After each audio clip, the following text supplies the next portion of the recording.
Selamat datang di Fakultas Hukum Universitas Pasundan. Berlokasi di ibu kota Jawa Barat yang merupakan kota dinamis dengan nilai dan kultur Sunda dan rumah bagi para insan kreatif dari seluruh pelosok Nusantara.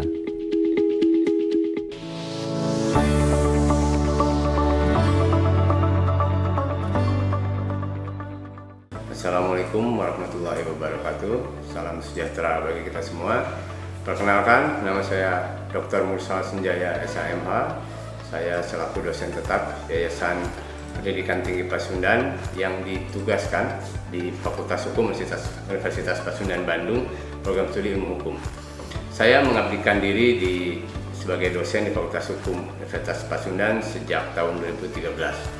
Pada tahun akademik 2023-2024 saya mengampu beberapa mata kuliah inti di bidang ilmu hukum, antara lain hukum acara pidana dan perkembangan, hukum pers, bantuan hukum dan akses terhadap keadilan, hukum pembuktian, legal opini, dan penyelesaian sengketa. Keseluruhan mata kuliah tersebut sesuai dengan latar belakang pendidikan dan keahlian saya. Pada kesempatan ini izinkan saya menyampaikan untuk kerja tridharma perguruan tinggi dalam rangka mendukung PDD UKT-PT bidang pengajaran untuk keperluan sertifikasi dosen tahun 2025. Video berikut terbagi menjadi dua bagian. Bagian pertama akan menjelaskan mengenai pengelolaan mata kuliah yang saya ampuh yang meliputi delivery, correction, dan assessment. Bagian kedua menampilkan dokumentasi rekaman video proses pembelajaran. Fokus mata kuliah Hukum Acara Pidana Perkembangan dengan kode mata kuliah HSW 213182 dengan bobot 3 SKS. Deskripsi mata kuliah ini bersifat wajib untuk mahasiswa semester 3 di Fakultas Hukum Unpas. Tim pengampu terdiri dari Dr. Wahyu Widadinata, SHMH, dan saya, Dr. Musa Senjaya, SHMH. Mata kuliah ini menekankan pengenalan tentang definisi hukum acara pidana, fungsi dan tujuan hukum acara pidana, letak hukum acara pidana dalam sistematika hukum Indonesia, sumber-sumber hukum acara pidana dan asas hukum acara pidana, teknik tindak pidana, laporan dan pengaduan, ilmu-ilmu bantu hukum acara pidana, sistem peradilan pidana, pemeriksaan, pendahuluan, penuntutan dan surat dakwaan, proses perkara pidana di muka pengadilan baik luring maupun daring, hukum pembuktian, acara pemeriksaan biasa, singkat dan cepat, putusan pengadilan, upaya hukum, dan eksekusi. Capaian pembelajaran mata kuliah yang diharapkan dalam mata kuliah ini adalah mahasiswa diharapkan mampu mengenal mata kuliah hukum acara pidana dalam perkembangan sebagai mata kuliah wajib institusi secara global, menjelaskan definisi hukum acara pidana dan perkembangan, fungsi dan tujuan hukum acara pidana, letak hukum acara pidana dan sistematika hukum di Indonesia, mampu menjelaskan sumber-sumber hukum acara pidana dan asas-asas hukum acara pidana dalam perkembangan, mampu menjelaskan cara petugas mengetahui mengenai adanya tindak pidana, laporan, pengaduan, ilmu bantu hukum acara pidana, mampu menjelaskan sistem peradilan pidana, pemeriksaan pendahuluan, penuntutan, dan surat dakwaan, mampu menjelaskan proses perkara pidana di muka persidangan, pengadilan baik harus menggunakan proses luring maupun daring, dan hukum pembuktian, mengetahui mengenai substansi dari hukum acara pidana, dan mampu menganalisa dan menjawab soal SIUTS dengan baik, dan mampu menjelaskan acara pemeriksaan biasa, singkat, cepat, dan putusan pengadilan, upaya hukum, dan eksekusi. Referensi utama saya menggunakan literatur yang relevan, yaitu buku dari Andi Hamzah, Hukum Acara Pidana Indonesia, Sinar Grafika Jakarta 2008, Hartono Sunaryati Hartono, Peradilan Peradilan, Bina Cipta Bandung 1975, Yahya Harahap, Pembahasan Permasalahan KUHP. Metode dan sistem pelajaran, format perkuliahan untuk kelas reguler, perkuliahan dilaksanakan secara tatap muka penuh. Platform pendukungnya kami menggunakan Erling untuk distribusi RPS dan materi bahan ajar, Zoom meeting untuk sarana pembelajaran daring. Pelaksanaan perkuliahan dilakukan secara 14 kali pertemuan dengan 2 kali ujian UTS dan UAS. Pertemuan pertama adalah sosialisasi RPS serta kontrak pembelajaran. pertemuan 2 sampai ke 7 penyampaian materi inti mata kuliah, pertemuan ke-8 UTS, pertemuan 9 sampai 14 lanjutan materi, pertemuan 15 ujian akhir semester. Dalam perkuliahan ini juga diharapkan mahasiswa dapat terjun ke lapangan. Dalam hal ini kita harapkan mahasiswa juga dapat mengikuti persidangan di pengadilan negeri mengenai proses persidangan pidana. Dan kemudian juga ada materi pembelajaran menggunakan studi center learning, small group discussion, collaborative learning, case study, dan program based learning. Kemudian untuk evaluasi penilaian, komponen penilaian meliputi kehadiran 25%, maksimal 3 kali absen, tugas terstruktur 15%, tugas mandiri 15%, UTS 15%, dan UAS 20%. Kuis daring pada Elin digunakan sebagai refleksi pembelajaran setiap pertemuan. Salah satu tantangan utama adalah mentransformasikan teori abstrak menjadi konteks aplikasi konkret. Untuk itu saya menggunakan studi kasus dan isu-isu hukum terkini agar mahasiswa harus dapat relevansi langsung materi hukum, karena juga dalam prakteknya banyak beberapa hal yang memang harus dipelajari langsung di lapangan, yang tidak didapatkan di bangku kuliah. Dan ini saya pikir penting untuk mahasiswa memahami bagaimana perkembangan hukum acara pidana di lapangan.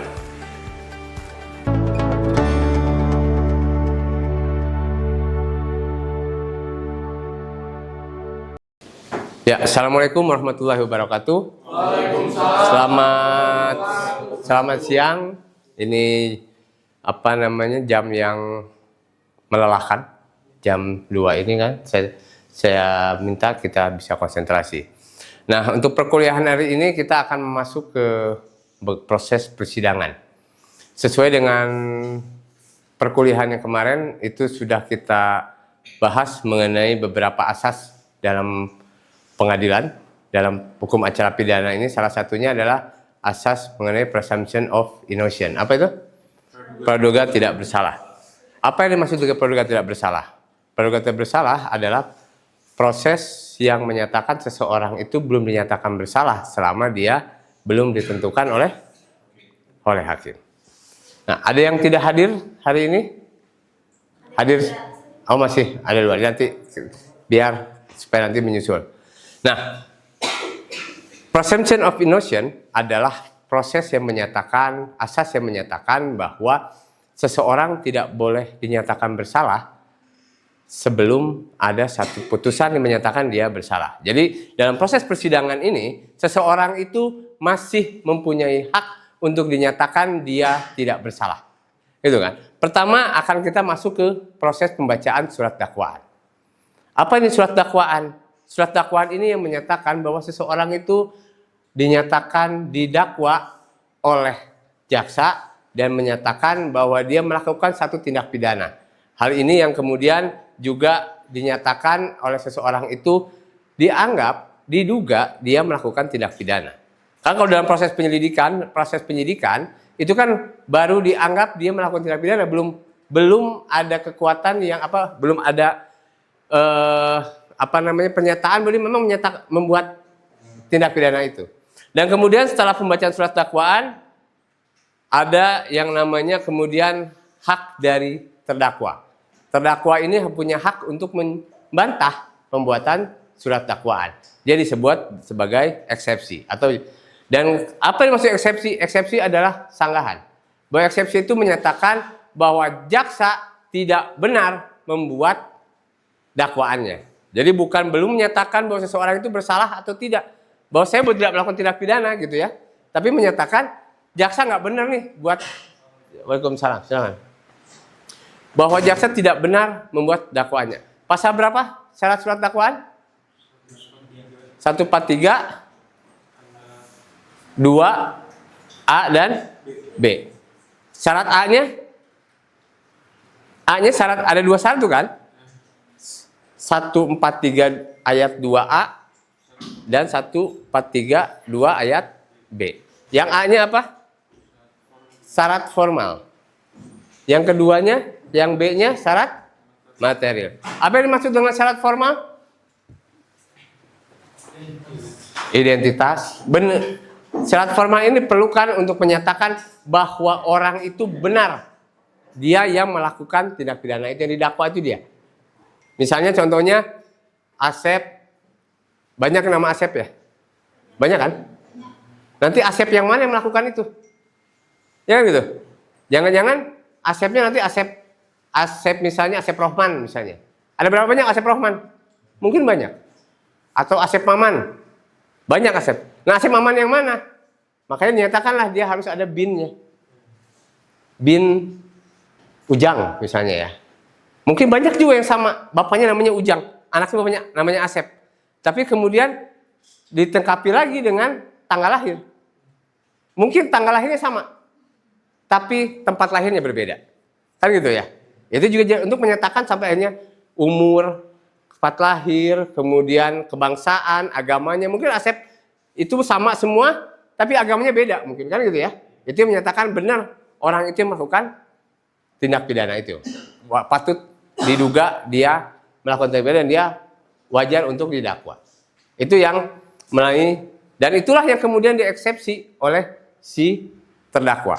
Dari situ kemudian juga ada syarat yang B-nya, syarat material. Apa syarat materialnya? Syarat material adalah yang menyatakan bagaimana cara dia melakukan itu. Ya kan? Misalnya mencuri ayam. Dan kemudian dia mencuri ayam. Memang ada dua orang yang mencuri ayam. Yang satu mencuri ayamnya di jalan Lengkong, yang satu mencuri ayam di Buah Batu. Yang tertangkap yang mencuri ayam di Lengkong. Tapi yang disangkakan kehilangan ayam di jalan Buah Batu. Boleh nggak dia dihukum? Kenapa nggak boleh? Iya, karena dia tidak melakukan pencurian di Buah Batu. Dia mencurinya di Lengkong. Jadi dia nggak boleh didakwa atas perbuatannya ini. Karena nggak ada yang melaporkan gitu kan ya. Dia nggak boleh juga kemudian dihukum untuk atas tindakan yang tidak dilakukan. Kemudian juga bagaimana cara mencurinya, bagaimana cara mengambilnya kan gitu ya. Dan kemudian dari situ ada juga hak dari jaksa melakukan jawaban terhadap eksepsi. Kemudian dari situ maka ada putusan sela dari hakim. Tapi juga seringkali kalau kasus-kasusnya kayak narkoba, terus kasus-kasus kayak apa yang ringan-ringan, ini kadang-kadang nggak pakai eksepsi nih. Karena untuk dia ikut juga proses apa asasnya? Sederhana, cepat, dan biaya murah. Nah ini kemudian dari situ baru mulai pemeriksaan. Ada berapa alat bukti? 2, 4. Apa aja? Ahli, surat, keterangan terdakwa, dan petunjuk. Ada 4. Pasal berapa itu? 184. Oke, itu yang bisa. Siapa yang bisa boleh jadi saksi? Yang melihat, mendengar, dan mengalami. Kalau yang mendengar cerita boleh nggak jadi saksi? Boleh.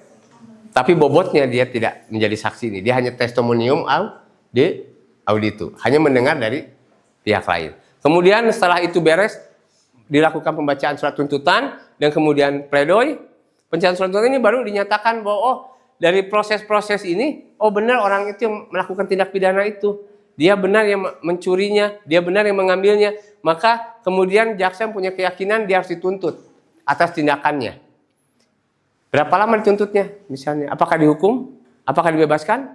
Atau di percobaan? Kan gitu ya. Itu boleh.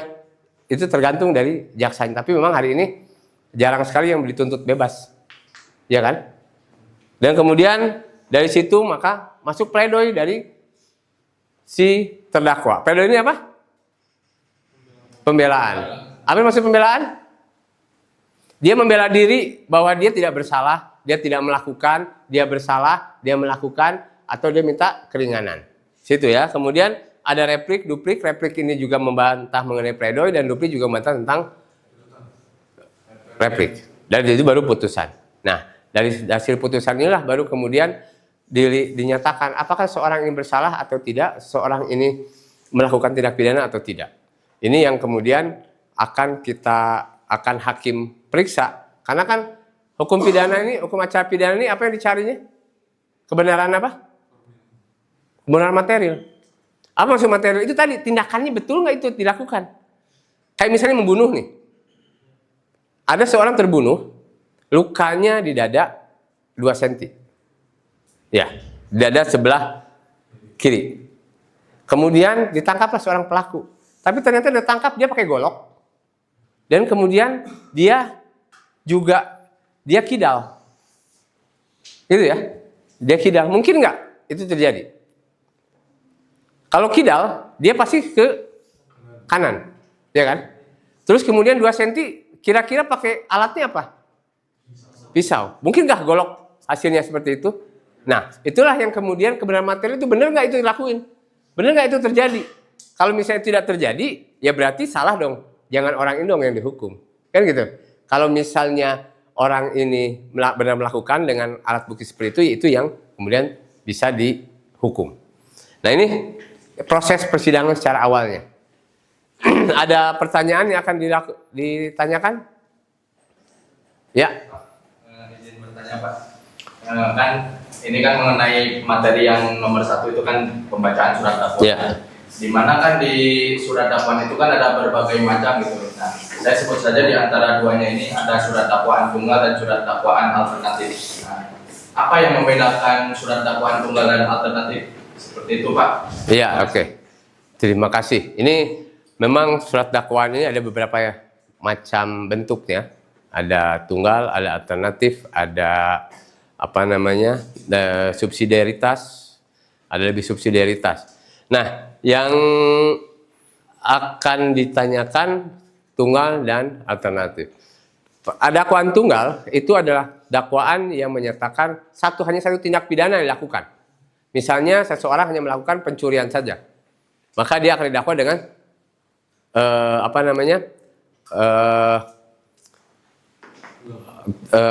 dakwaan dengan pasal pencurian aja.